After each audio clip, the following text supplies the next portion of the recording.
સનાતન પરંપરામાં સત્યનારાયણ ભગવાનની કથાનું વિશેષ મહત્વ માનવામાં આવે છે। આ કથા માત્ર એક ધાર્મિક અનુષ્ઠાન નથી, પરંતુ જીવનને સત્ય, શ્રદ્ધા અને ભક્તિનો માર્ગ બતાવતી દિવ્ય ગાથા છે। કથાના 5 અધ્યાયમાં માનવ જીવન માટે ઊંડા સંદેશ અને કલ્યાણના સૂત્ર સમાયેલા છે। તો આવો જાણીએ સત્યનારાયણ કથાના 5 અધ્યાયનું રહસ્ય અને તેનો મહિમા। માર્ગદર્શન આપશે ગુરુજી પ્રફુલભાઈ પંડ્યા।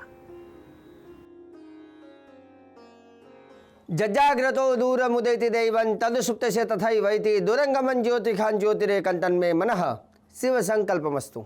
जय भगवान मित्रों, હું છું પ્રફુલભાઈ પંડ્યા। ભક્તિ સંદેશ કાર્યક્રમની અંદર આપનું સ્વાગત છે। આજે દર્શક મિત્રો, હું તમને સત્યનારાયણ ભગવાનની કથા વિશે આપણે થોડી ચર્ચા કરીશું। સત્યનારાયણની કથા કરવાથી શું લાભ થાય છે? એવું કહેવાય છે કે સત્યનારાયણ ભગવાનની કથા કરવાથી બાળકોમાં સારા સંસ્કાર આવે છે, ઘરની અંદર શાંતિ મળે છે, લક્ષ્મીની પ્રાપ્તિ થાય છે, ઘરની અંદર સુખની પ્રાપ્તિ થાય છે। તમને એક વસ્તુ કહી દઉં કે ભગવાનના ચમત્કારની વાત કરીએ તો ભગવાન સત્યનારાયણની કથાની અંદર આપણે પ્રસાદ શેનો બનાવીએ? શીરાનો પ્રસાદ। જે દિવસે આપણા ઘરે કથા હોય અને એ દિવસે આપણે મહાપ્રસાદ જે બનાવીએ શીરાનો, અને એ શીરો બનાવી અને ભગવાનને જ્યારે જમાડીએ છીએ, થાળ ગઈએ છીએ, અને છેલ્લે જ્યારે એ પ્રસાદ દરેક વ્યક્તિને આપવામાં આવે છે, જે લોકો ખાય છે ને, તમને કહી દઉં કે એ વખતે પ્રસાદ એટલો મીઠો લાગે છે કે જેની વાત ના પૂછો। કથાનો પ્રસાદ તમે ખાઓ અને બીજા દિવસે એ જ પ્રસાદ તમે ખાઓ, બંનેનો ટેસ્ટ કંઈક અલગ હશે। મતલબ આ ચમત્કાર આપણને અહીંયા જોવા મળે છે। એનાથી આગળ વાત કરીએ તો સત્યનારાયણ ભગવાનની કથાની અંદર એનું વિધિ વિધાન શું છે? તો ભગવાન સત્યનારાયણની કથા જે લોકો કરતા હોય તો એ બાજટની ઉપર કેળના પાન બાંધીને ભગવાન સત્યનારાયણની કથા કરવામાં આવે છે।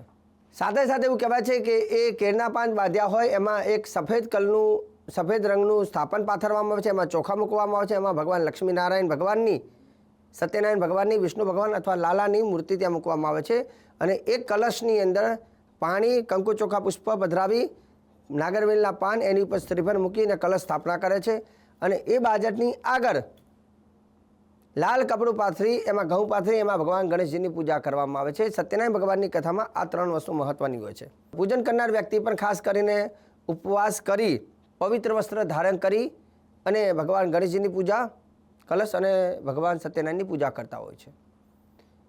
પૂજાની અંદર ખાસ કરીને પૂજાનો નિયમ છે કે ભગવાન ગણપતિ અને સત્યનારાયણ ભગવાનને ષોડશોપચાર પૂજન કરવાનું હોય છે, જેમાં પંચામૃતથી ભગવાનને સ્નાન કરાવી, વસ્ત્ર અર્પણ કરી, ભગવાનને તિલક, ચોખા, પુષ્પ વગેરે અર્પણ કરી, અબીલ ગુલાલ અર્પણ કરવામાં આવે છે, અને 5 અધ્યાય જે છે કથાના એ શ્રવણ કરવાના હોય છે, અને પછી આરતી કરવામાં આવે છે।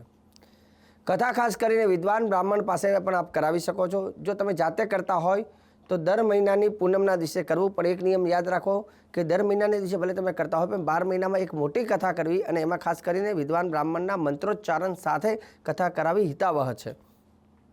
તમે જો જાતે વ્રત કરતા હોય તો તમે પૂનમના દિવસે પણ કરી શકો, પણ એક વખત તો વૈદિક મંત્રો સાથે તમારે કથા કરાવવી જોઈએ। કથાની અંદર 5 અધ્યાય છે, અને 5 અધ્યાયનું અલગ અલગ મહત્વ રહેલું છે। પહેલો અધ્યાય જે છે એમાં એ જણાવવામાં આવેલું છે કે આ સત્યનારાયણ ભગવાનની કથા વિધિ વિધાન કઈ રીતે કરવી। બીજો અધ્યાય જે છે કે આ વ્રત કરવાથી લાભ શું થાય છે। તો બીજા અધ્યાયની અંદર કઠિયારાનું મહત્વ આપેલું છે કે જ્યારે એક વખત સતાનંદ નામનો બ્રાહ્મણ એ દર મહિને સુખી થયો, એટલે દર મહિને એને વ્રત કરવાનું ચાલુ કર્યું। પોતાના ઘરે પૂનમના દિવસે ભગવાન સત્યનારાયણની કથા કરતો હતો, એવામાં એક કઠિયારો માથા ઉપર લાકડાનો ભારો હતો, ત્યાંથી પસાર થયો, ભૂખ અને તરસ લાગી હતી, જેના કારણે માથા પરથી ભારો જમીન ઉપર મૂકી અને એ બ્રાહ્મણના ઘરે આવ્યો છે। ત્યાં કથા ચાલુ હતી, થોડી વાર સુધી કથાને શ્રવણ કરી, કથા પૂર્ણ થઈ એટલે બ્રાહ્મણે એને પ્રસાદ આપ્યો અને જલ આપ્યું। એ જલપાન અને પ્રસાદ ગ્રહણ કર્યો, અને કઠિયારે પ્રશ્ન કર્યો કે હે ભૂદેવ, તમે આ કયું વ્રત કરો છો અને વ્રત કરવાથી લાભ શું થાય છે? ત્યારે સતાનંદ નામના બ્રાહ્મણ કહે છે કે ભાઈ, હું પણ પહેલાં તારી જેમ બહુ જ ગરીબ હતો, દુઃખી હતો, પણ જ્યારથી મેં ભગવાન સત્યનારાયણની કથા કરવાનું પ્રારંભ કર્યું છે, જ્યારથી મેં કથા કરી છે તે દિવસથી મારા દિવસો બધા સારા ગયા છે, હું સુખી થયો છું, અને આ કથા તું પણ કર, કેમ કે તું પણ આ કથા કરીશ તો તું પણ સુખી થઈશ। એવું કહેવાય છે કે કઠિયારાએ એક કથા વિધિ વિધાનનું વ્રત બધું જાણી લઈ સમજી અને પોતાને ઘરે ગયો અને પોતાના ઘરે જઈને એને પણ નક્કી કર્યું કે હું આ લાકડા કાષ્ટને વેચીશ અને એમાંથી જે ધન મળશે તે ધનથી હું સત્યનારાયણનું વ્રત કરીશ. અને એવું કહેવાય છે કે કઠિયારાએ બીજા દિવસે લાકડાના કાષ્ટને વેચવા ગયો, સારું ધન મળ્યું, એ સારું ધન એકત્ર કરી અને કથા કરી. અને કથા થવાથી એવું કહેવાય છે કે પૂર્ણ શ્રદ્ધા જ્યારે હોય ને, ઘણી વખત એક શ્રદ્ધાથી તમે એક કથા કરો તો પણ ફાયદો થાય, ઘણી વખત 50 કથા કરો ને તો ફાયદો નથી થતો. કેમ કે કથામાં જે અહંકાર આવે છે, અહંકારવાળી કથા ભગવાનને સમર્પિત થતી નથી. એકદમ નિષ્કામ ભાવેથી અને હૃદયના ભાવથી જો ભક્તિ કરો છો તો ભગવાન પ્રસન્ન થાય છે. કઠિયારાએ કથા કરી અને એનાથી ભગવાન પ્રસન્ન થયા અને એને પણ આર્થિક રીતે સુખી કર્યો. ત્રીજો અધ્યાય જે બતાવ્યો છે જેમાં ખાસ કરીને સાધુ વણિકનું ઉદાહરણ આપ્યું છે. સાધુ વણિક હતો, એની જોડે સંપત્તિ બધી હતી પણ સંતાનની ખોટ હતી અને એને પણ એવું કહેવાય છે કે ભગવાનને પ્રાર્થના કરી હતી કે હે ભગવાન, મને જ્યારે સંતાનની પ્રાપ્તિ થશે તો ચોક્કસ હું સત્યનારાયણનું વ્રત કરીશ, કથા કરીશ. અને એની પણ આસ્થા, એની પણ ભાવભક્તિને જોઈ ભગવાને એને દીકરી આપી અને એ દીકરીનું નામ હતું કલાવતી. ત્યારે સાધુ વણિક એ પ્રસન્ન થયો છે, કલાવતીનું નામકરણ સંસ્કાર કર્યું છે. લીલાવતી કહે છે કે ચાલો પતિદેવ, ભગવાનની આપણે બાધા રાખી છે અને પૂરી કરીએ. પણ સાધુ વણિક કહે છે કે ધંધામાં બહુ તેજી છે, અત્યારે સમય નથી, દીકરી મોટી થશે, લગ્ન માટે મોટી થાય ત્યારે એ વખતે કથા કરીશું, સમય જતાં વાર લાગતો નથી. દીકરી મોટી થઈ, લગ્ન પરણાવી દીધી, પણ ભગવાનની સત્યનારાયણની કથા કરવાનું ભૂલી ગયો છે. એટલે જ્યારે કોઈ ભગવાનનું તમે વ્રત લીધું હોય અને વ્રતને પૂર્ણ ન કરો તો એનું શું એનું પ્રાયશ્ચિત થાય, શું અપરાધ થાય છે, તો એના વિશેની બધું મહત્ત્વ ત્રીજા અધ્યાયમાં કહેલું છે. સત્યનારાયણ ભગવાનનો ચોથો અધ્યાયમાં પણ એવું જ લખ્યું છે કે અહીંયા સાધુ વણિકનું જ ઉદાહરણ છે કે સાધુ વણિકે દીકરીને મોટી યુવાન થઈ, એને એક યુવાન દીકરા સાથે એના લગ્ન પણ કરાવી દીધા અને લગ્ન પણ થઈ ગયા, પણ ભગવાનની કથા કરવાનું ત્યાં બાધા રાખી હતી કે ભાઈ જન્મની બાધા છે, લગ્ન સમય ગઈ અને એમાંય પૂરી ન થઈ તો ભગવાન કોપિત થયા. કેમ કે કોઈ દેવનું તમે દેવ લો છો, સંકલ્પ કરો છો અને બાધા પૂર્ણ નથી કરતા તો એ દેવ દોષ લાગે છે. અહીંયા સત્યનારાયણની કથામાં એ બતાવ્યું છે કે સાધુ વણિક કથા કરવાનું ભૂલી ગયો, એના જમાઈને લઈ અને વિદેશમાં વેપાર કરવા જાય છે. વેપાર બહુ સારું થાય છે. ભગવાન અહીંયા કોપિત થયા. ભગવાન કોપિત થયા એટલે જે નગરમાં ગયા હતા ત્યાં ચોરી થઈ અને ચોરીનું આરોપ આવ્યું છે. સાધુ વણિક જેલમાં પુરાયા છે અને સાધુ વણિકના ઘરે પણ જે ધન સંપત્તિ બધી નષ્ટ થઈ. કેમ કે દેવનો શ્રાપ જ્યારે લાગે છે ત્યારે દુઃખોનો વરસાદ થાય છે.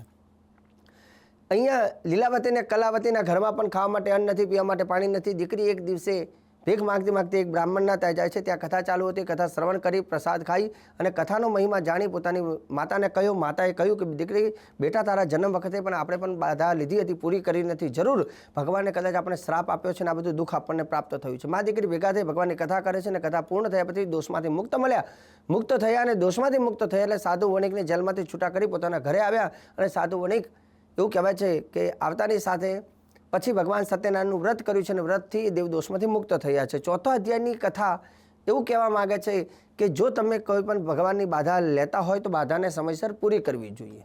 કથાનો 5મો અધ્યાય છે એ પણ બહુ સરસ મજાના આપણને મેસેજ આપે છે કે ભગવાનનો જે કથાનું મહત્ત્વ છે એટલું ને એટલું એનું પ્રસાદનું મહત્ત્વ છે. ઘણી વખત આપણે પ્રસાદ લેતા નથી, ઘણા લોકો પ્રસાદ લેતા હોય ને હાથમાંથી પડી જાય, ઘણા લોકો ફેંકી દેતા હોય, તો આવું કંઈ કરતા હોય તો એનાથી પણ દેવદોષ લાગે છે. 5મા અધ્યાયમાં એવું લખ્યું છે કે તુંગધ્વજ નામનો એક રાજા હતો. એ બહુ સત્યવાદી, જીતેન્દ્રિય હતો. એક દિવસ જંગલમાં શિકાર કરવા જાય છે. ત્યાં જંગલની અંદર ઘણા બધા લોકો, ગોવાળિયાઓ ભગવાન સત્યનારાયણની કથા કરતા હતા. કથા પૂર્ણ થાય એટલે પ્રસાદ રાજાને આપ્યો છે. રાજાએ પ્રસાદ ન લીધો અને ફેંક્યો, એની પર પગ મૂકીને જાય છે.